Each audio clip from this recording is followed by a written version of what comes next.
بهرنیو چارو وزارت وايي کابل کې د پاکستان، ازبکستان او افغانستان ترمنځ د سیاسي مشاورت درې اړخیزه ناسته ترسره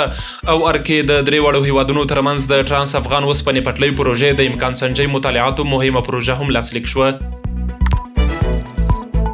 د روسیې د امنیت شورا منشي سرګی شویګو له یوې ورځپاڼې سره په مرکه کې ویلي چې لویدیځ پیتیره بیا د ناټو غړو هیوادونو د خپلو لګښتونو د پوره کولو لپاره د افغانستان، لیبیا او سوریې هیوادونو پیسې غلا کړي دي.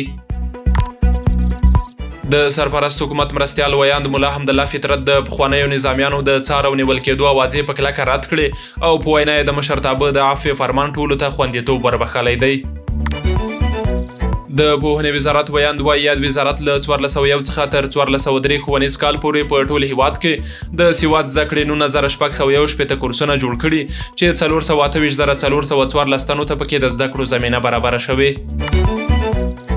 اسرائیلي رسنیو راپور ورکړی چې د غزې په ختیځ شجاعیه سیمه کې حماس غورځنګ سره په مخامخ جګړه کې 15 اسرائیلي پوځیان ټپیان شوي چې له ډلې یې د دوو وضعیت نازک دی.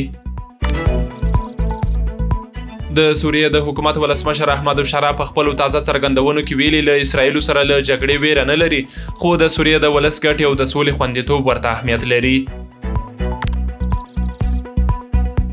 او وروستی خبر دا چې رویټرز خبري اژانس راپور ورکړی چې د عراق د ختیځ کوټ ښار د پلور په یوه مرکز کې د پراخې اورلګېدنې له امله 80 تنه مړه شوي او 11 نور ورک دي.